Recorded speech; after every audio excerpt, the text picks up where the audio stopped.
que houve um deslocamento do foco assim muito grande dentro da novela, né, para essa questão do Dinho, né, e isso acontece de uma forma muito inesperada, né, por causa desse carisma, dessa afinidade. Eu acho que o público fica torcendo para aparecer os momentos desse romance, né, que é um romance inusitado, que também tem uma valorização da mulher, que leva a autenticidade até por causa disso, porque não é nenhuma jovem com formas super atraentes, embora a personagem também é atraente dentro da sua idade, né? Eu brinco que o Dinho já tem até uma função social aí, entendeu?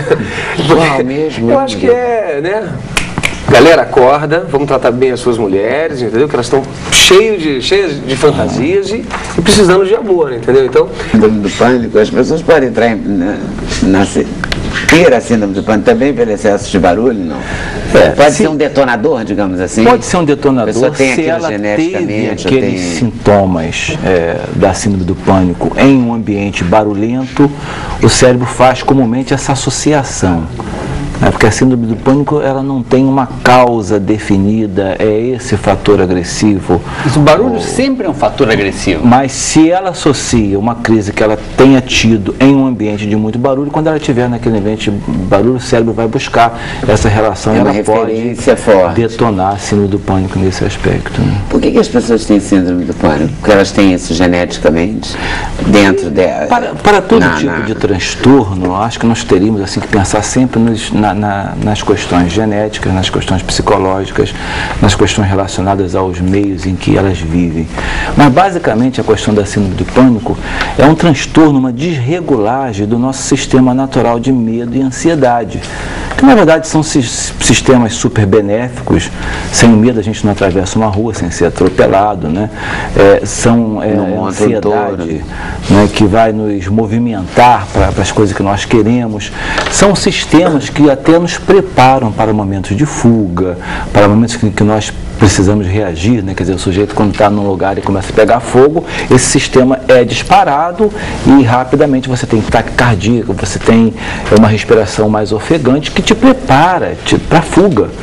O que acontece? É aquele relógio que você coloca para despertar todo dia às 6 horas da manhã. Só que de repente o relógio começa a tocar 1 hora da manhã, sem que você queira.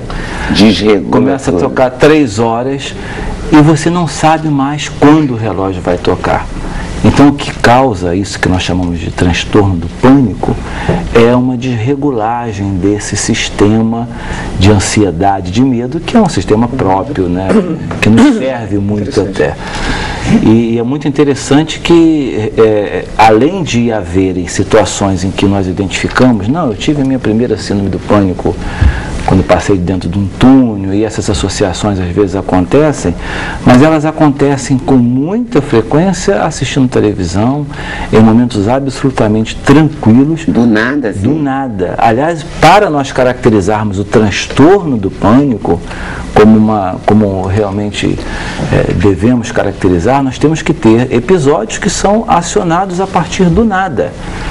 E essas pessoas sentem uma aflição. O que caracteriza a síndrome do pânico é quando ela acontece a partir do nada. Exatamente. Quando ela acontece porque você tem medo, uma situação concreta, não é síndrome do pânico. Faz sentido, claro. Mas nós teríamos que identificar, inclusive... Faz todo sentido, né? A característica genética é um peso importante nessa situação, como na maioria dos transtornos comportamentais.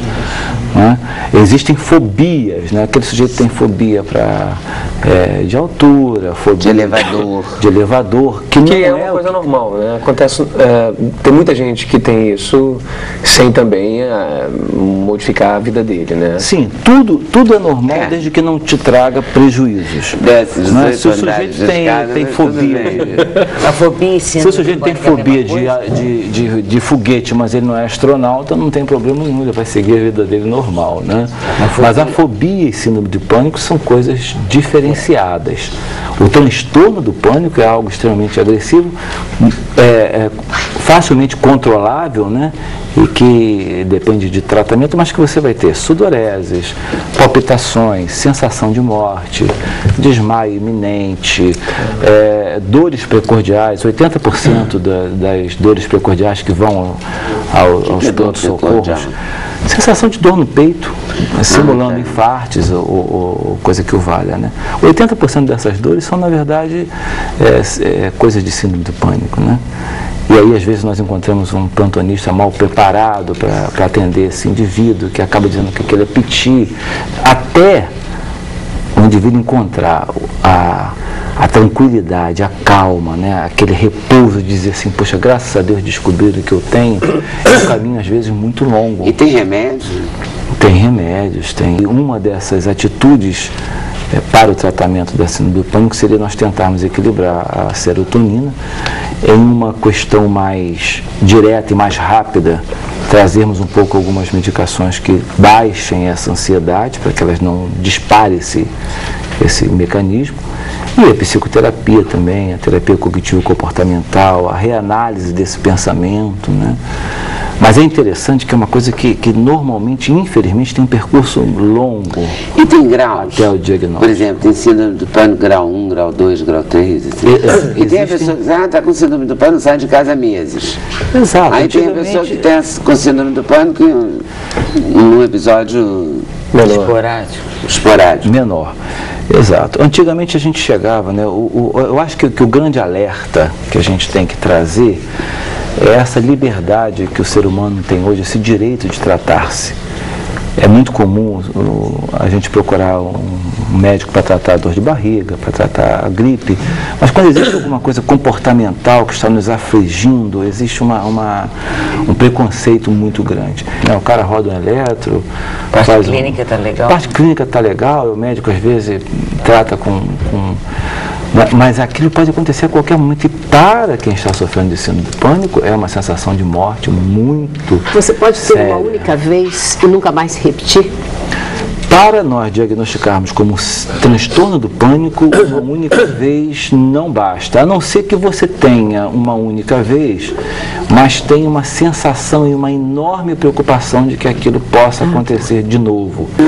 Tem algum estudo relacionando drogas a isso? O alcoolismo pode potencializar essas crises de síndrome do pânico? Sim.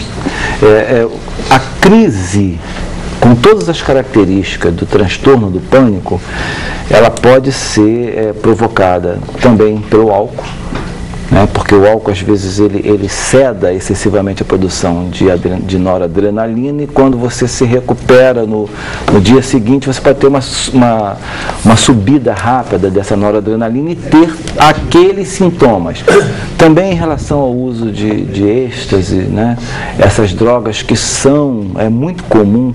Eu já tive uma paciente que tinha o transtorno, aquela crise do transtorno do pânico, sempre às segundas-feiras, porque rolava aquelas festas rave, né? E ali usavam-se aquelas anfetaminas e tudo mais, e o nível de noradrenalina sobe de uma maneira às vezes espantosa e dispara esse relógio, a pessoa no dia seguinte está se sentindo apavorada e tal.